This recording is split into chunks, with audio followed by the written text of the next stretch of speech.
Well, hello everyone, and welcome. We are very happy to see you here at this interview, and we really appreciate that you are joining us.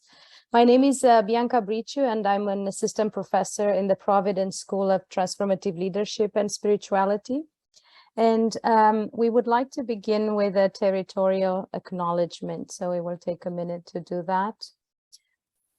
Koe kakina, hello everyone. Pijashig, welcome. We would like to acknowledge that St. Paul University is located on the traditional unceded territory of the Anishinaabeg people. We would like to honor the Anishinaabeg, the first peoples of the lands and waters of the Kichisibi from time immemorial. We acknowledge that the site of the city of Ottawa serves as the home of the Anishinaabeg, as a place for spiritual ceremonies, cultural gatherings, and exchanges among First Peoples. Today, the spirit of peace and friendship is the foundation of relationships among Indigenous peoples and non-Indigenous peoples from around the globe. Thank you. I would like to present the series, Being a Leader Lunchtime Conversation. So this series offers opportunities to reflect with organizational and community leaders around the challenges of social transformation in a complex world, and to better appreciate the resources we can rely on and act within this complex world. So this series is organized by the Providence School of Transformative Leadership and Spirituality at St. Paul University. And Gabrielle will share in the chat with you the website of the school and our Facebook page and the YouTube channel where you can see other interviews, as well as seeing this one after the recording. A few reminders before we start. This conversation is recorded and will be added to our YouTube channel. We will be sending out the link after the event. So for this conversation, we invite you to keep your webcam open. Only the videos of those speaking will be shared. So don't hesitate to send your questions or reflections throughout the conversation using the chat. We have some time for questions and answers following the conversation with our invited leader today. So I will invite my colleague, Michael Seguin, to present our speaker for this afternoon. Thank you. Hello, everyone. Hello, Bishop Shane. That's a pleasure to welcome you today. So Bishop Shane Parker was consecrated as the 10th Bishop of the Anglican Diocese of Ottawa in 2020. After serving as the Dean of the Christ Church Cathedral for more than 20 years, opening it up to become a diverse and vibrant parish, attracting people from all walks of life. Since the final report of the Truth and Reconciliation Commission was released in 2015, he has been a strong advocate for its call to action in partnership with First Peoples. He is also a longtime friend of St. Paul University and an alumnus of our university. In addition to teaching from time to time at St. Paul and chairing the Anglican Studies Advisory Committee, he received last May an honorary doctorate from St. Paul University. So that's really a delight, Bishop Shane, to welcome you with us today. And so I have a few questions for you, and I'd like to start first by acknowledging that it was a real pleasure to meet you 2 weeks ago to share a bit more about your own journey and how it is in life that you became a priest, then a bishop, and how it's also mingled with the complex life stories. And I'd like for people to know a bit more about you. And so if you had to introduce yourself to someone who does not know you at all, what experiences or what identities would you present? What do we need to know to understand a bit more who you are? Thank you, Mikhail, and greetings to everyone. It's a great pleasure to join my friends at St. Paul University and individuals from other parts of our community this afternoon. So thank you for that question, Mikhail. I'd have to say that if I was on holidays and someone asked me what I was all about, I'd probably say I'm a carpenter or something, because saying what is really true opens up all kinds of conversations. But no, your question is very interesting. And I think there's a couple of ways I would describe it, not that I would use these words in a real conversation, but I think there's a personal and subjective dimension to my identity. And that would be something along these lines. I'm the child of Irish immigrants and grew up in different parts of Canada. My first memories are from the land of the Dene and the Slavey in Fort Nelson, British Columbia. And I would also say that my life was significantly affected by childhood trauma. Multiple traumas related to the sudden death of my father as a young person and the subsequent sort of shifts within my own family circle. And I'm aware that, you know, we live from trauma, we don't sort of get over it. And that's been a significant part of who I am. And I think it has opened me in some ways to perhaps be more careful about how I am with other people, and to perhaps be more compassionate than I might have been otherwise. From a more objective or societal perspective, I'm aware that I basically represent the profile of power and privilege in our society. Sylvia Duckworth has produced a wonderful diagram, a chart called the wheel rather, of power and privilege. And I realize I'm at the epicenter of that. You know, straight, white, male, European, university educated, married, English, settler, and so on. And that's significant in the sense that I can't wish that away, but it is kind of the objective social reality of who I am. And that reality has significantly affected how my life unfolded from the time of childhood drama. I'm aware of how my privilege, even though some terrible things happened, how my privilege actually made my journey from those things a lot easier than if I was a marginalized human being. And I'm a bit curious. You did not talk about being bishop or Christian or Anglican or priest. Where do those components fit in this global picture of who you are? Sure. Well, I think first and foremost, I like to relate to human beings as human beings, and the things that are layered on, the things we achieve in life are in some ways important and incidental, but our core identity, I think, is formed by our experiences as human beings. My journey as a Christian, as a follower of Jesus, as I would prefer to say, frankly, has greatly influenced my life. I did work as a professional sociologist and left that behind with full awareness that I was entering into a path that was not as easy, as socially acceptable, or even well understood in our time. But I had to do and have to do what I am called to do. And my conviction with respect to being a follower of Jesus and the vocation, the levels of vocation, you might say, that have come to me or I've responded to are constitutive of who I am in terms of my daily life, for sure. Wow. I'd like to talk a bit more about this piece, this sociological piece. I'm also a sociologist by training, and you have my sympathies. And I know how much sociologists like to deconstruct and analyze everything and find social dynamics everywhere, and to leave absolutely no place for God, spirituality, or that kind of dimension. And I'm a bit curious to understand a bit more, not only how you survive sociology to some extent, but how did sociology inform your way of being a bishop, being a priest, being a Christian or a follower of Jesus? Mm-hmm. Well, I think the thing I loved about sociology and continue to love about sociology is its ability to kind of deconstruct or debunk things, you know. And with respect to religion, Peter Berger wrote the classic, The Sacred Canopy, where basically he argues that human beings construct religion. You know, it's constructed, and then, like all of social structure society, we create social systems, and then social systems begin to influence us. I mean, that's, you know, a core sort of a theoretical perspective of sociology.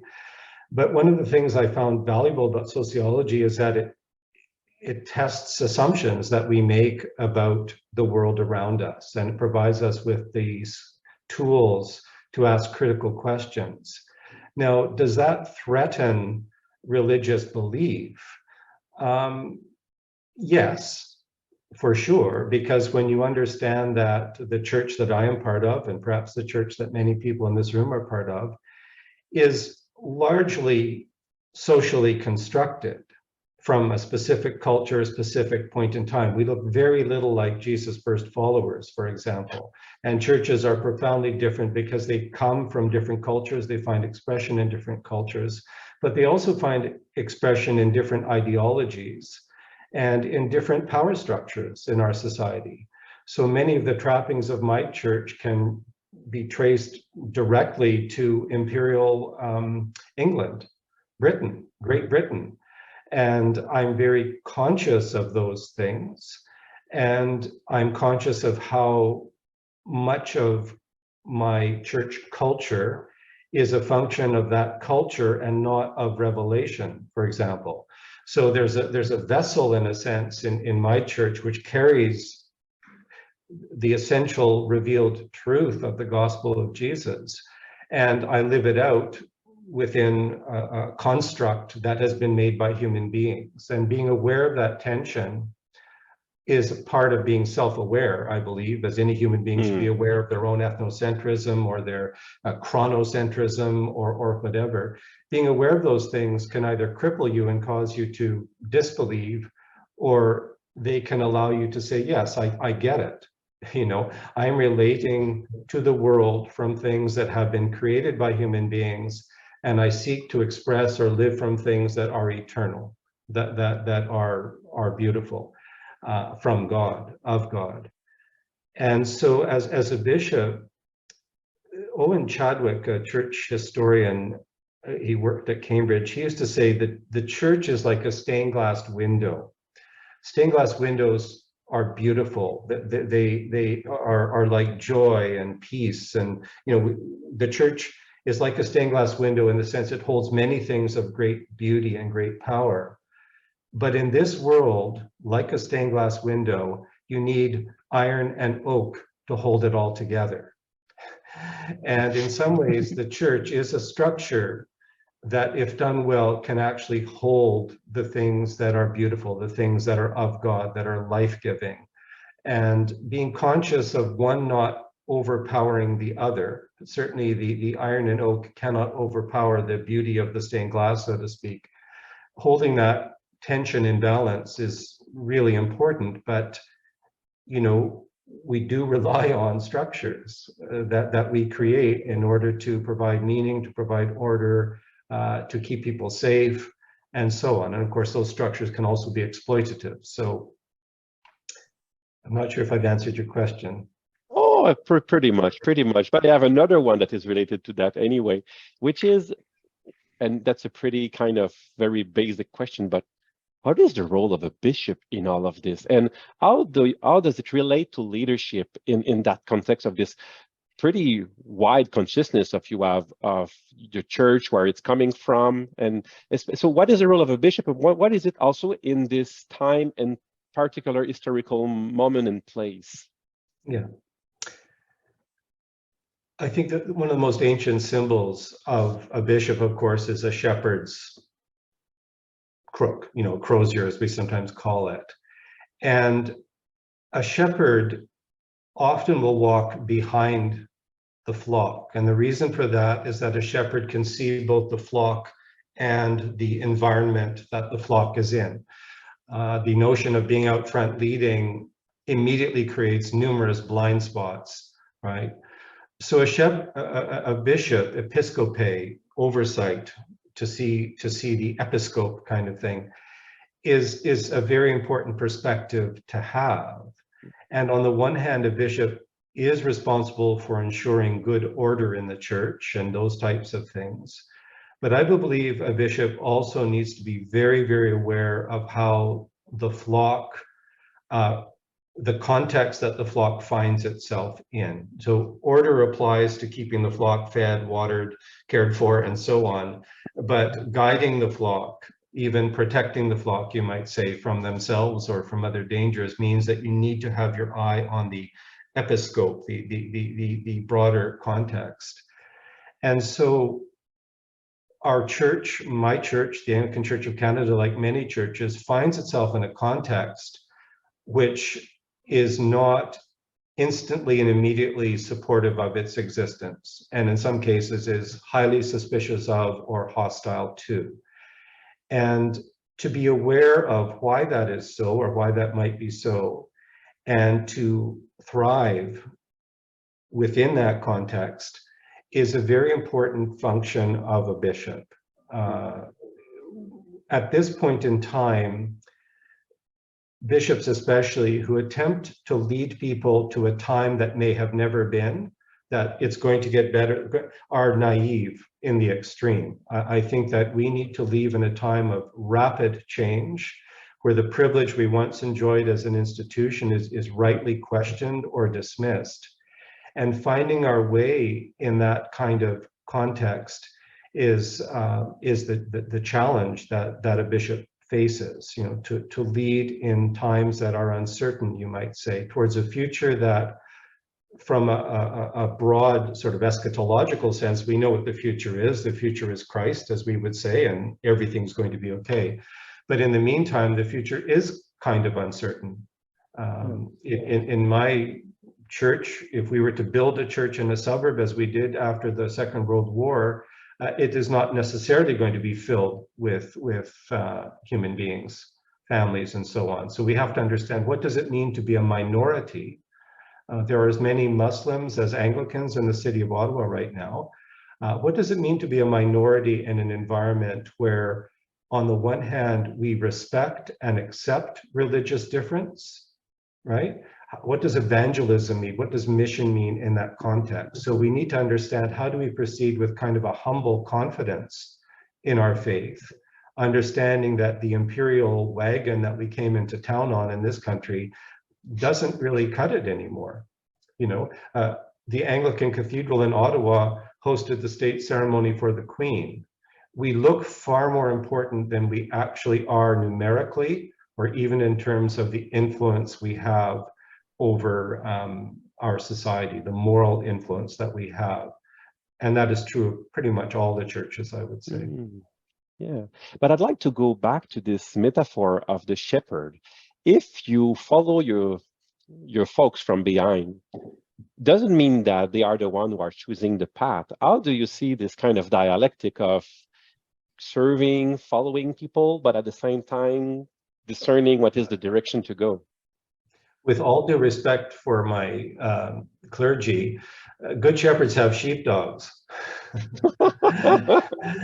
And you know, the idea that a bishop is the omnicompetent, omnipresent, omniscient being is flawed in the extreme, as it is for clergy to be seen to possess those gifts. So we, you know, the church is equipped with all the gifts of the Spirit, and to understand delegation and to delegate effectively is a critical part of being a bishop. But the unique role of a bishop, in a sense, with respect to a diocese, is to see the whole, and to make the mistake of zeroing in on all of the parts with all your soul, might, and strength all of the time is a recipe for burnout. It's also not effective leadership. Good. And I'd like to connect that to another, let's say, another facet of your life, which is pretty fascinating, is that you're well-versed into conflict resolution. You're yourself a trained mediator and an associate member of the Ontario Association of Family Mediators. And I would like to know how this mediation skill set and more broadly worldview plays into your way of being a leader. Well, I don't think a day goes by when you're dealing with a human group where I do not exercise the skills of a mediator. You know, you're brokering interest, you're trying to understand positions, trying to find common ground, and so on. This happens regularly. One of the best descriptions I have ever heard of the function of mediation, where a third party enables two parties to negotiate, basically to solve a dispute, is that it is empowering and transformative. It's empowering because you enable people to solve their own problems. And it's transformative because in order for a dispute to be resolved well, the parties have to enter into the other's experience. They have to enter in and listen to what is important to the person they are negotiating with, in dispute with, need to be reconciled with, and so forth. And when a successful mediation is when parties have listened to the position or the place of the other person, and you begin to see new options generated by the mutual self-understanding. So empowering and transforming. And I should say, I use that image frequently when I'm teaching about reconciliation, because I believe the birthplace of reconciliation is when we can enter into the experience of one we are estranged from.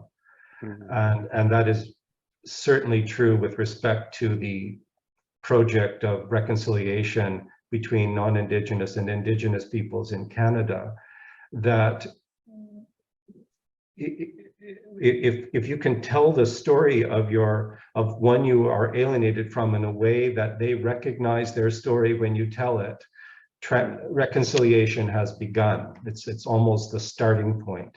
And of course, that requires that at least one of the parties, ideally the one who holds the power, stops speaking and starts listening. So I find that the tools of dispute resolution, of mediation in particular, are very germane to the gathering of any group. You're looking for, where are people coming from? What are their interests? What are they saying? And how do you facilitate that understanding with others in the room who may not be inclined to listen because their positions are so strong or they're so entrenched in a perspective? It's very liberating. I locate it very much in, Christology, in the sense that how were we reconciled with God according to our tradition as Christians? Well, God entered into our experience. God entered into our experience to create the kind of mutual understanding, if you will, which allowed us to be reconciled with God and to show us the way of being reconciled with one another, ourselves, and even the earth, for example. So that notion of entering into the experience of other in order to understand, to me, and reconciliation generally is fundamental to following Jesus. Whoa, that is very, very deep. I like that, and I like the way it gives a real color to your leadership and to the way you're trying to see the big picture, but at the same time trying to help others to understand one another and understand their positions. And I'd like to continue on this path you open on truth and reconciliation with First Nations in this land. And my first question would be, you were one of the strong church proponents to take seriously the call to action of the Truth and Reconciliation Commission. And I would be curious to know, I mean, of course, this is commendable, but I would like to learn a bit more about your own journey. Why is it that from the start you took very seriously what happened in that commission, and that you became so involved in that process of truth and reconciliation afterwards? Yeah. So my first memories, as I mentioned, are from both Treaty 6 and Treaty 8 areas. And my earliest memories up in Fort Nelson included my parents picking up Dene folk who were walking into town. And to their great credit, our car was filled with kids and adults, and there was always laughter and smiles and so on. When I was growing up on the prairies, I learned a lot about the so-called Plains Indians, but it was always nostalgic. It was always about the pre-contact tribes and their lives and traditions and ways and so on. Not once did I learn about residential schools. Not once was I made aware of what contemporary Indigenous culture was like in this country. But because I was raised with a certain sympathy and interest towards Indigenous peoples, including originally feeling I may have been called to work in the Arctic, but I realized that I'm just another white man trying to help out, and that's not the right perspective. So I elected not to follow that path. So my own interest extended into when I went to university after working in the labor force for a number of years. I was very interested in what were then called Native issues. It was just always there. Something about it became important to me. I began to understand more about the imperial engine that put down so many Indigenous peoples in our country. And that was an abiding interest. But I always felt that it was not my place to sort of go to an Indigenous community and somehow, you know, serve, teach, whatever. I was always held back from that. And I came to understand why that was as things evolved. Becoming a priest in a church which was an instrumental part of the economic, or the imperial engine of Great Britain, meant I needed to come to terms with the fact that my church was a perpetrator. And that was a hard thing to accept, especially in the 90s when the Anglican Church of Canada, the 80s as well, the Anglican Church of Canada stopped talking and started listening. And we listened carefully to the voices of Indigenous people, of Inuits and First Nations, and to some extent Métis. And in the process of listening, we saw ourselves in a new light. And the first apology that was issued in 1993 for the harm caused, you know, we tried to remake you in our own image, Archbishop Pierce said, came from a sacred circle gathering. It came from a physical gathering where the stories were told.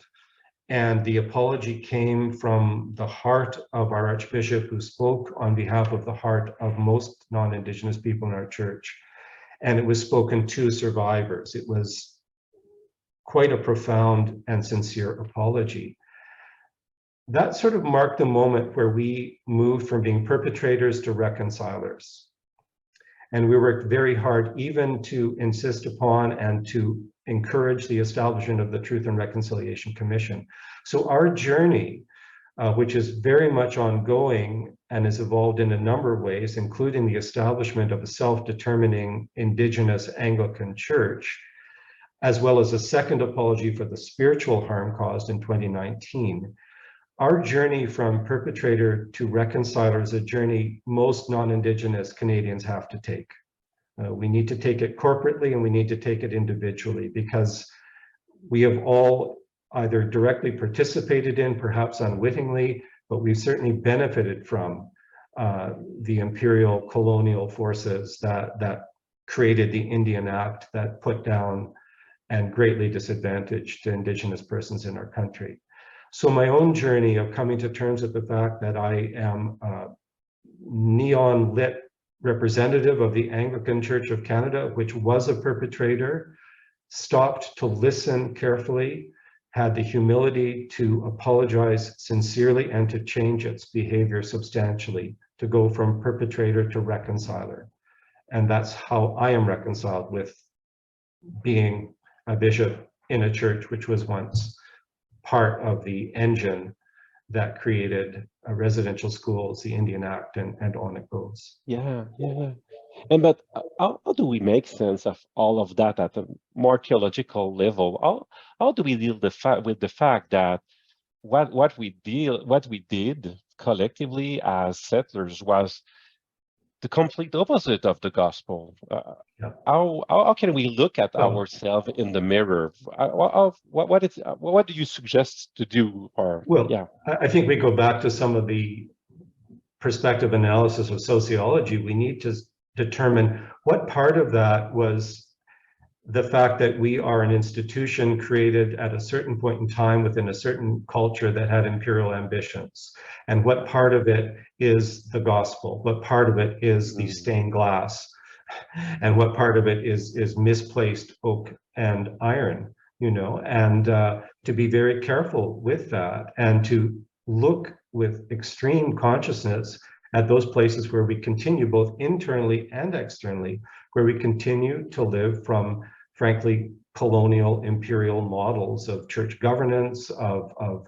mission, of evangelism, and everything else. And we need to be very, very critical and to tease out in a self-conscious way many of, the symbols of my office, the symbols of my church are in and of themselves beautiful things, and we don't need to throw them away. But the extent to which we've taken those symbols and used them to arm ourselves as sort of imperial colonial masters, that's problematic. I should also say, go through the mental exercise sometimes in your own family history and try to go to the place, if you're a non-Indigenous person, try to go back to the country, the culture where you were not a colonizer, where you did not conquest, where you did not take over other lands. Very best wishes with that. I think I may have to go back to,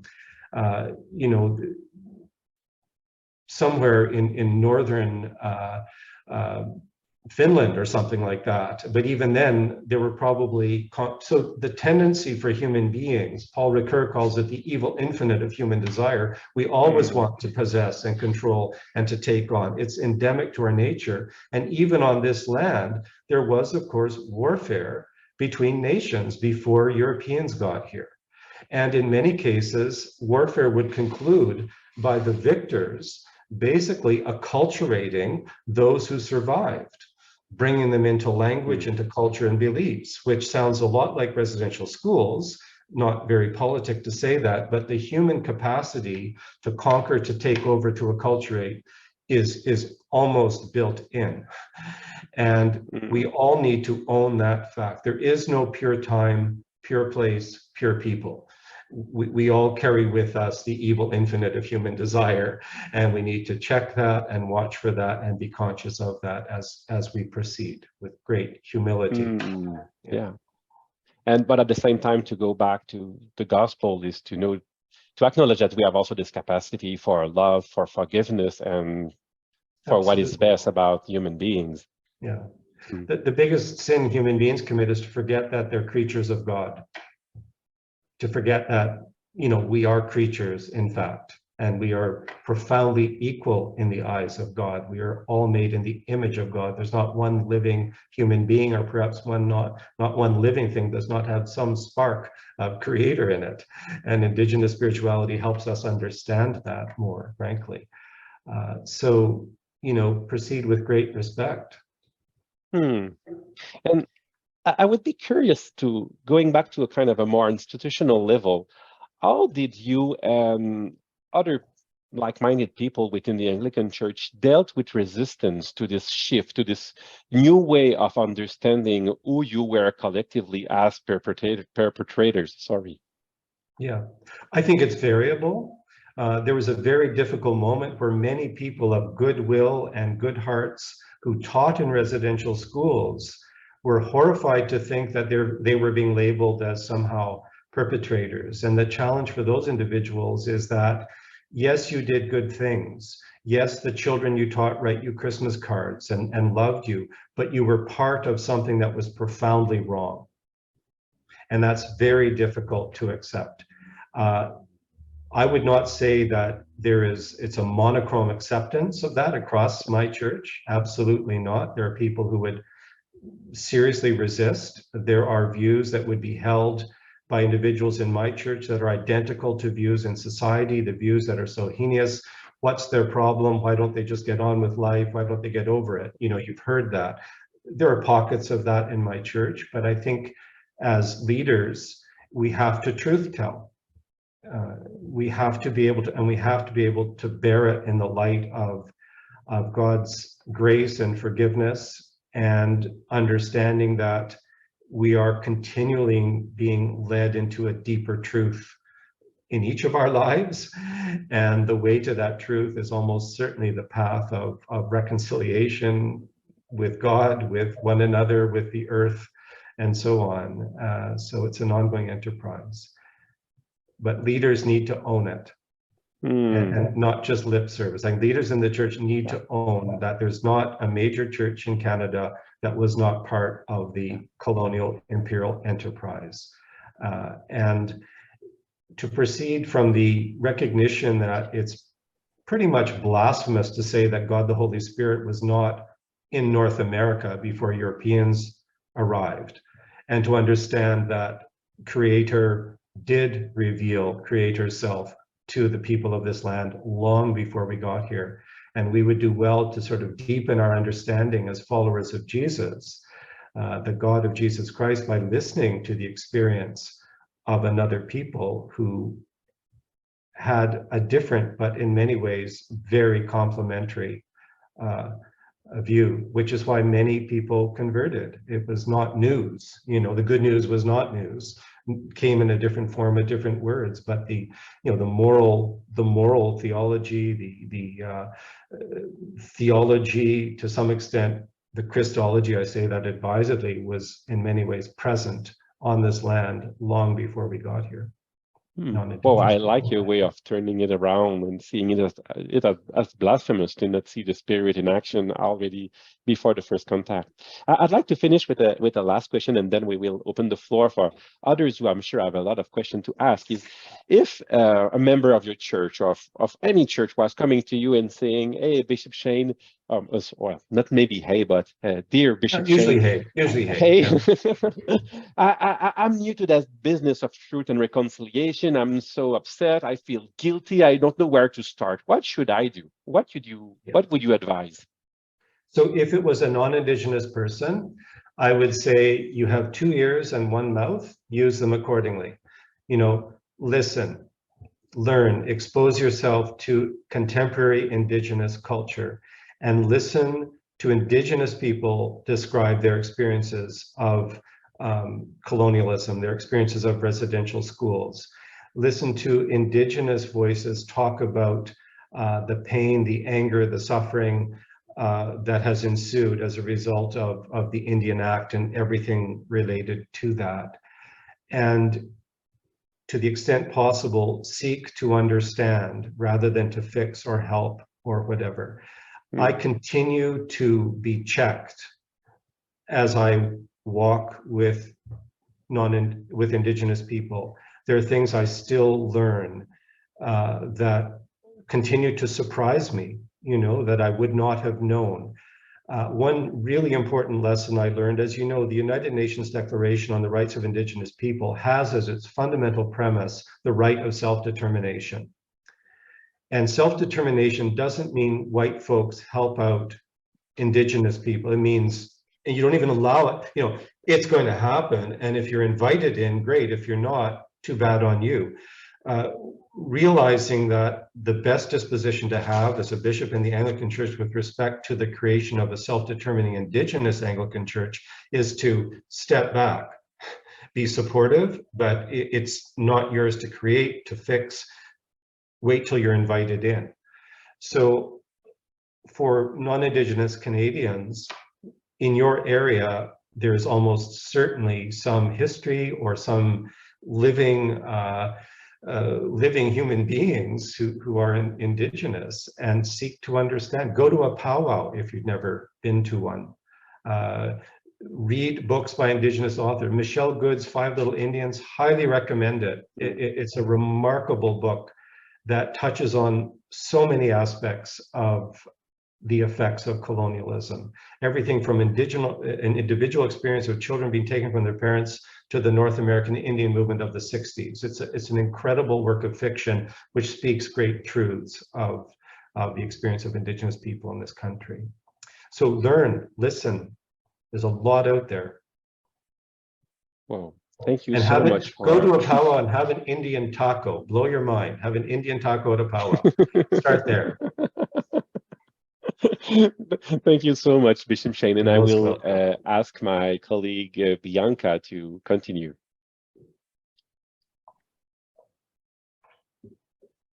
Thank you very much. It's been a remarkable interview. I'm very touched by your answer, and I found a lot of what you said very inspiring. We are now opening to questions or comments. So we invite you to either share them in chat or to put up your hand. Okay, so we have Liz. Please unmute yourself and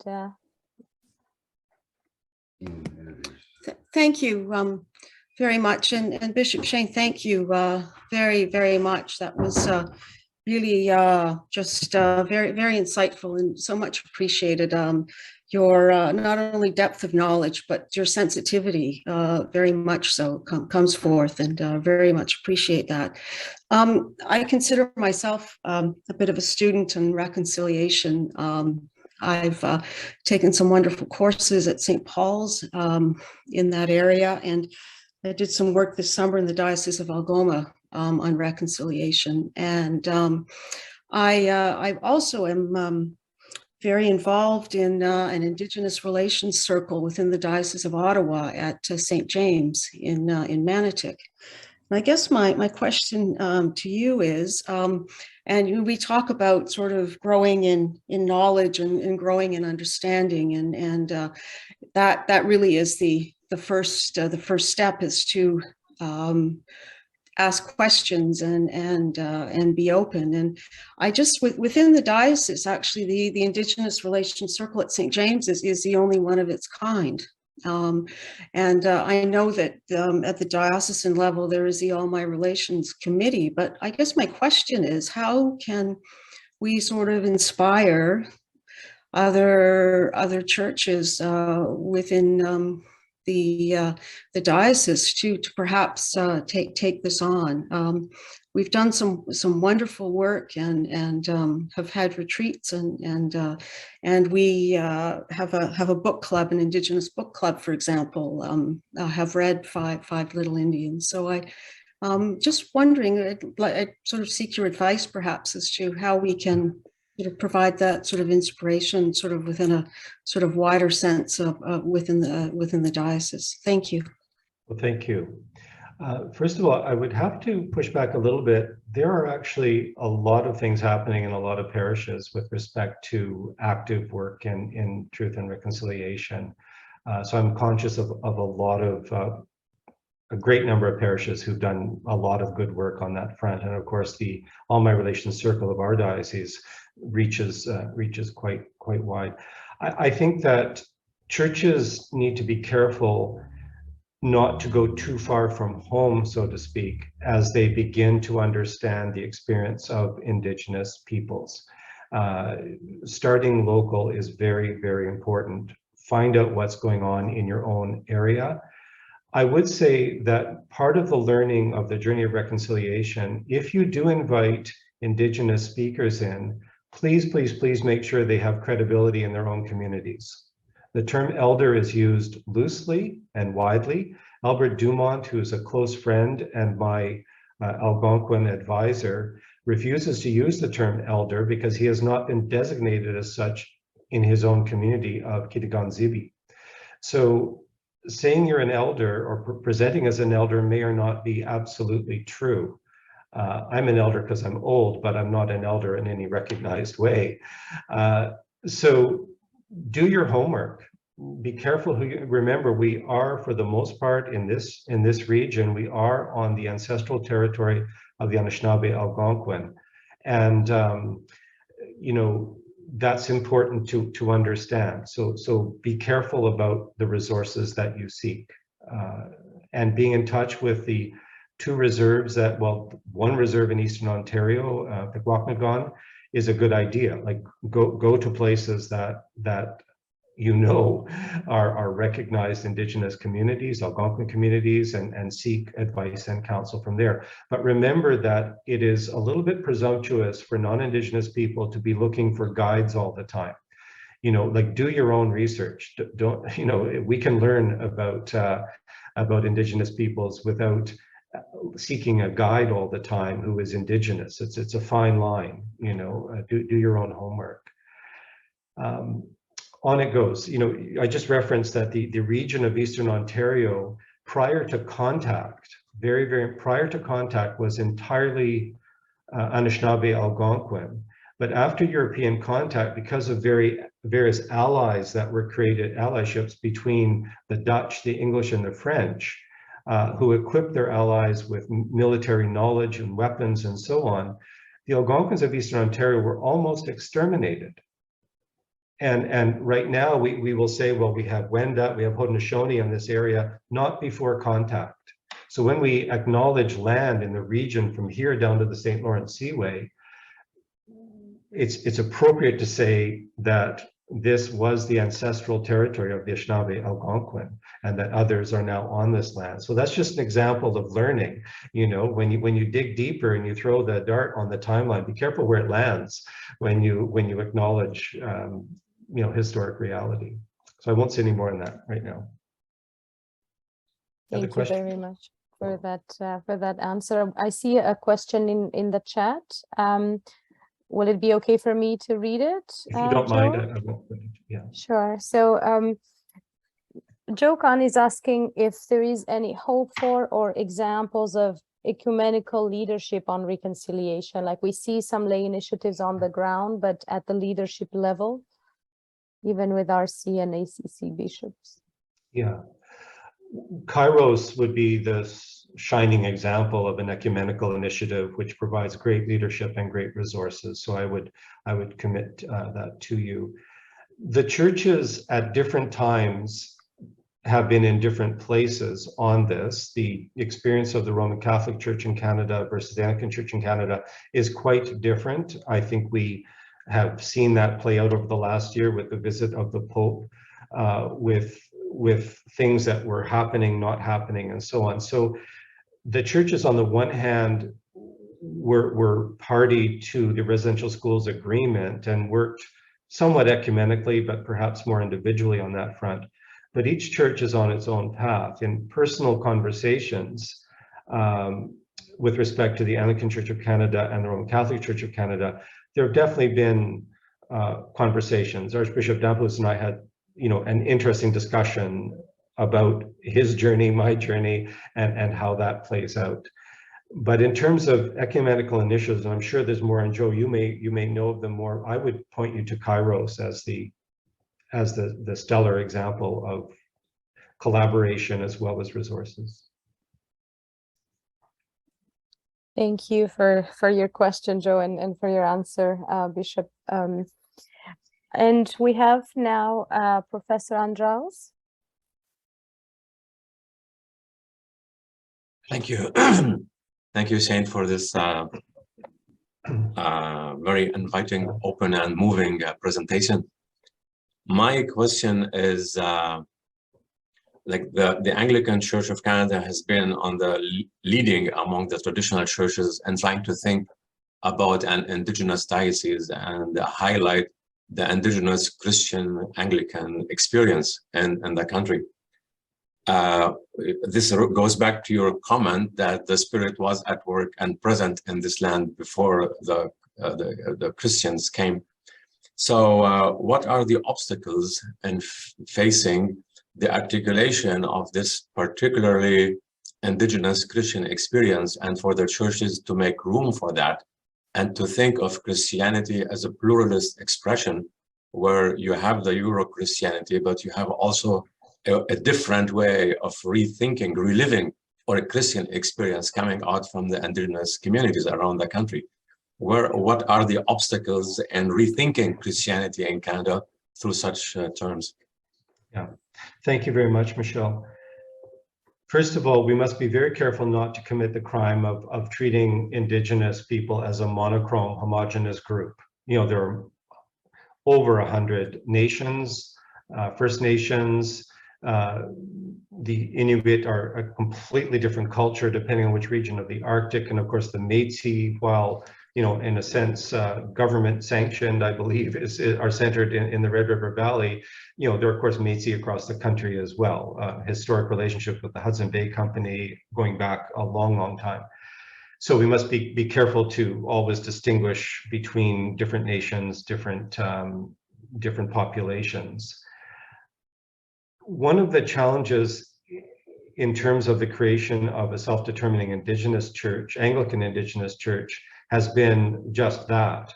You know, it's not a single population. So the Cree of Northern Ontario versus the coastal Indigenous nations are very different cultures, and their experience of the Anglican Church is quite different as well, let alone the experience of the Inuit in the Arctic.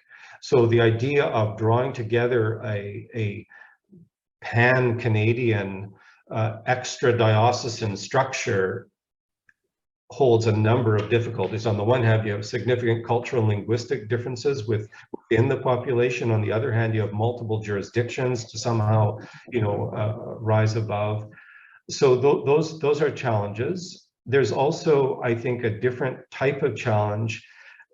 Indigenous Christians are not widely loved and respected by a number of other Indigenous people. Like you've sold out is short form of that. So being an Indigenous Christian is not necessarily an easy path to take in some parts of some Indigenous populations.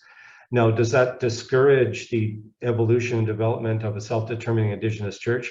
Not necessarily, but it's important to recognize that it's a unique path. You have peoples who are of this land, who bring to their Christian spirituality on the one hand. One Indigenous priest said to me once, when we're in church, we're Anglicans. When we're in the woods, we're Cree. And our spirituality is fluid in that sense. And I don't think there's any contradiction in that at all. But that results in sort of different expressions. On the one hand, there are some Indigenous communities which are more Anglican than King Charles III, in terms of ritual tradition and all that kind of, white veils on the girls for confirmation, because, the colonizers did their work and it's become appropriated in a sense. Others, there's strong iconic dimensions, liturgies, phrasing that come from ancient Indigenous spirituality and symbol. So all of that somehow needs to be reconciled. But so again, self-determination means those who seek to self-determine call the shots. And, we who are non-Indigenous have to be careful with that. So it's a matter of, I think, participating, creating space, Michelle, for that to happen and signaling a willingness to participate in an appropriate way to allow self-determination to happen. And then at some point you hand it over. Funding becomes a big issue, I will say. The parent church often has subsidized churches in remote communities. How does funding continue? What are the governance relationships? All those things, need to play out. But I think if Indigenous Christians seek self-determination, that has to be respected.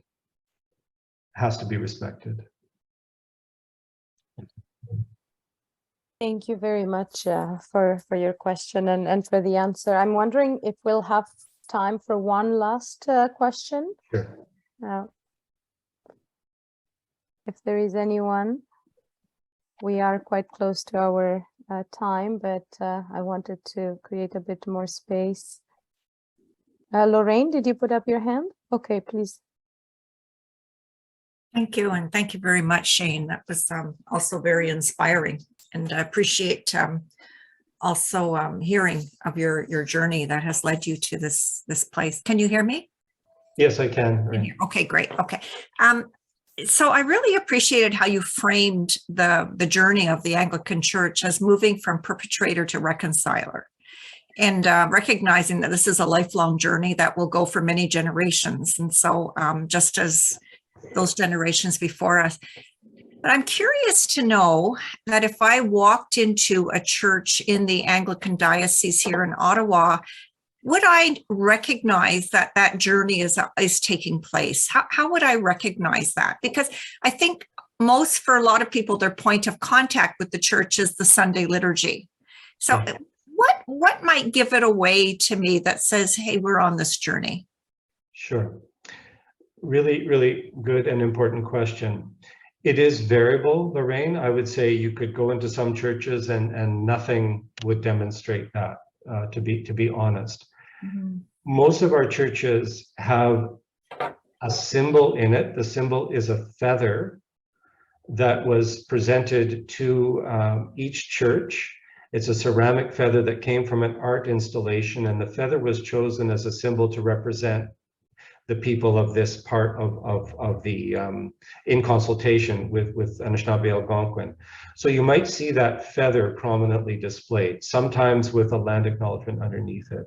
Most churches have either a written land acknowledgement or a liturgical greeting, which would say, we gather this day on the traditional territory of the Anishinaabe Algonquin, the response being, may we dwell on this land with respect and peace.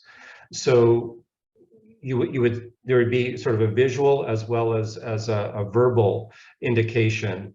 Many churches would have in their programming either links to or resources within programming within their own life. It is a work in progress. It's a work in progress. Joe Clark, I had a series of lectures on reconciliation at the cathedral shortly after the report of the TRC, and we had Murray Sinclair, Joe Clark, Molly Bellegarde, and others speaking at that. And Joe Clark said something he said, most Canadians have a very nostalgic view of Indigenous people, and most Canadians have never encountered contemporary Indigenous culture. And I think that's very, very true. So we're still learning how to represent build a relationship, a new relationship, and how to, in some ways, represent the reality of Indigenous persons in our context. And we need to be careful that we don't sort of go to symbols that are nostalgic, inaccurate, condition for tourists, and so on. You know, we need to be careful that we're encountering contemporary Indigenous culture as that culture is expressed to us. You know, so it's a work in progress for sure. Thank you, Lorraine. Thank you very much, and I apologize to those of you who still had questions, and there are some interesting questions in the chat as well. But it's 1 o'clock, and we really want to thank you for being with us today. It's been a pleasure, and I think that many of the participants have been inspired by your talk today, and certainly I will remember the stained glass window and the iron and steel image as a really important image of the dynamic between the spirit and the structure, the institutional aspects of the church. So and thank you, Mikhail, for the beautiful questions, and I really appreciate your presence here, everyone. We wanted to wish you an enriching fall season at this time, and we wanted to announce that you will receive an email after this event with the recording. And we will have a following event in November with Karen Workman, who is the founder and director of Museu da Pessoa. We will send you more details about the interview with her. And Gabrielle will share with you some links that you can follow, like the webpage of the school and the Facebook, the LinkedIn page, and we really want to thank you again, and please follow us on social media to stay updated with the webinar, workshops, and activities of the Providence School of Transformative Leadership and Spirituality and the Institute for Transformative Leadership. So thank you, everyone, and thank you, Bishop. Thank you, Bianca. Thank you, Mikhail. Parker. Goodbye.